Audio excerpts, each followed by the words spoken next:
Hi, I'd like to welcome everyone. My name is Elizabeth and I've only recently been appointed to Southside Community Services as a community support worker. Today I will be presenting a presentation on working with diverse people. The object is to provide information on cultural awareness, and hopefully the information provided will assist in changing a lot of views. Before we start, if anyone needs to go to the toilet, they are located down the hall on the left, or if you need a glass of water or a cup of coffee or tea, the kitchen is through the door on your right. Let's get started. If anyone has any questions, please leave it till the end of the presentation.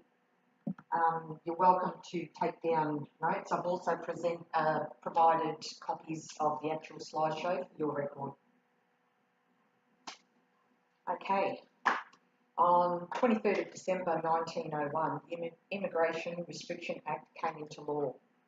The legislation was specifically designed to limit non-British migration to Australia. It represented the formal establishment of the white policy, the policy of securing a white Australia.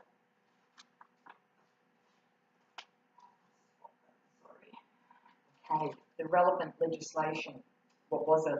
The main method prescribed by the legislation for the administration of the White Australian policy was a dictation test of 50 words in length. If a person failed the test, they were refused entry into Australia, or if they were already here, imprisoned for 6 months and generally ordered to leave.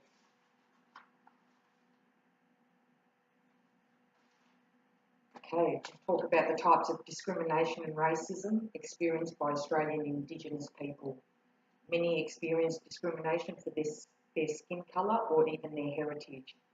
Discrimination and racism can have a negative impact on people's mental and physical health due to the stress, fear and other negative emotions that accompany it. People can internalise negative comments and stereotypes they are subject to.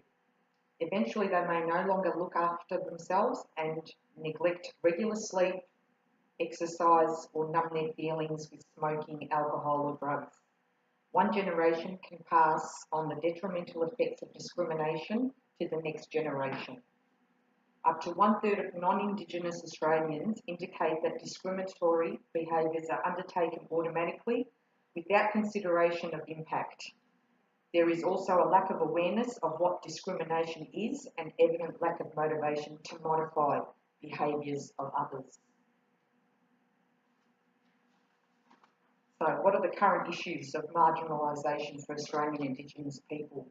The life expectancy of Aborigines and Torres Strait Islanders is 15 to 20 years lower than that of their non-Indigenous counterparts. In most states and territories, their babies are 2 to 3 times more likely to be of low birth weight and about 2 to 4 times more likely to die at birth. Indigenous Australians die younger and are more frequently sick, essentially because in places they do not have access to even running water, decent nutrition and adequate housing with safe sanitation systems. None of these essentials is beyond the capacity of the Australian governments to provide. The failure to provide them can only be explained as institutional racism. Aboriginal people are 27 times more likely than other Australians to be in police custody and 11 times more likely to be in prison. In reality, the problem of marginalisation has a political and ideological nature. In curriculum development, some courses designed for Aboriginal students are structured in such a way that it marginalises Aboriginal students and limits their capacity of learning.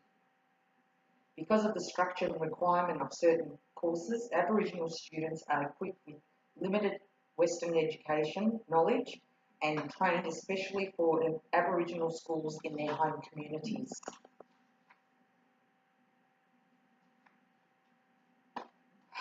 Identification of protective factors.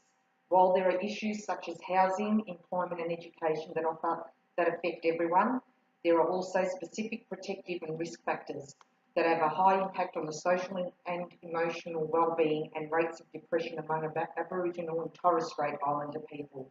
Protective factors enable people to feel strong and resilient.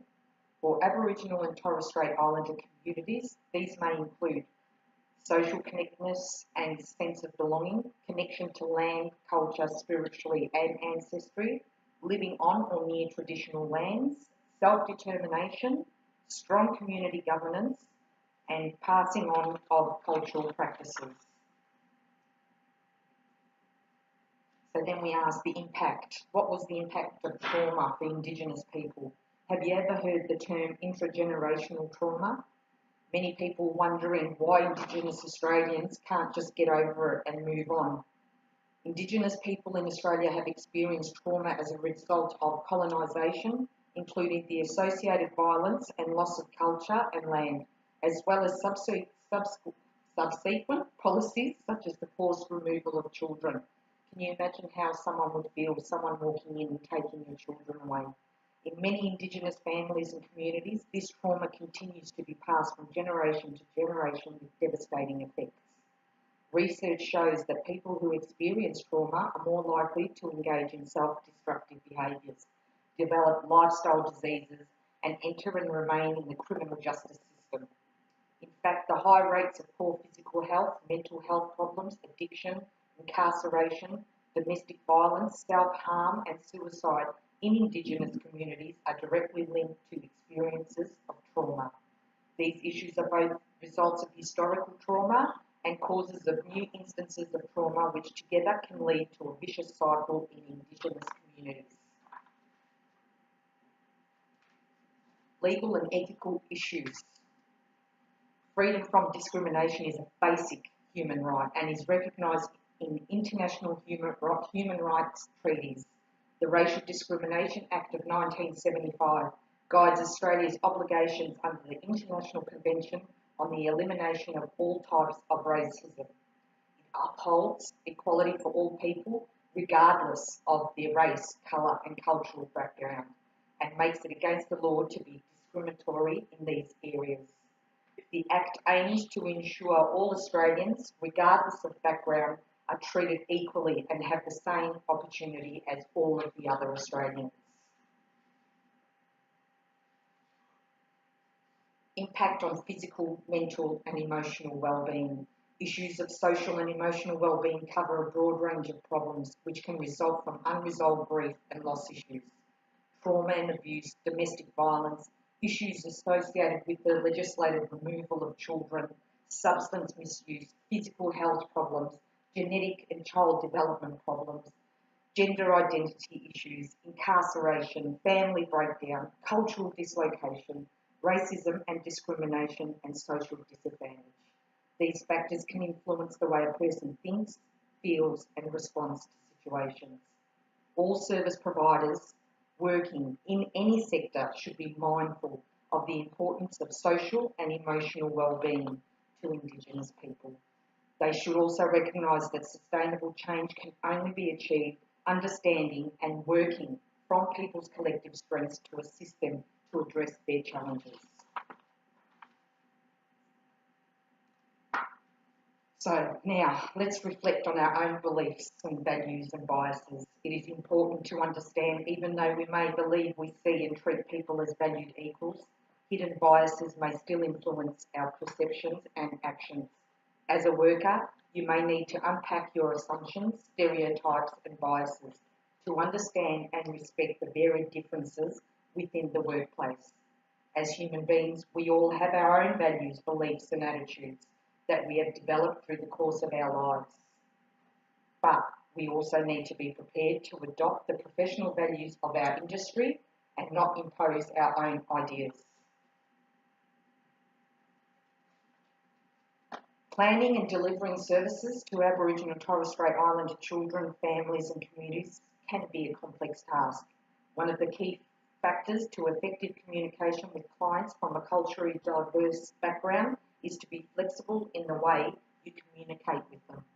Conduct services in language, the first language of the local people, or if unable to do this, have translators or people who can present information in plain, accessible English. Use clear, uncomplicated language. Definitely do not use jargon. And I think that's just about the end. If anyone has any questions or anything they'd like to ask? I think Veronica's waving her hand there. Yes, Veronica. Hi Liz. On behalf of myself and Steve, I would like to thank you for doing the presentation, as it has definitely provided a lot of information we were not aware of and has changed a lot of our views. Thank you for today. You're welcome, and hopefully all the information that I've provided will help and assist all of you.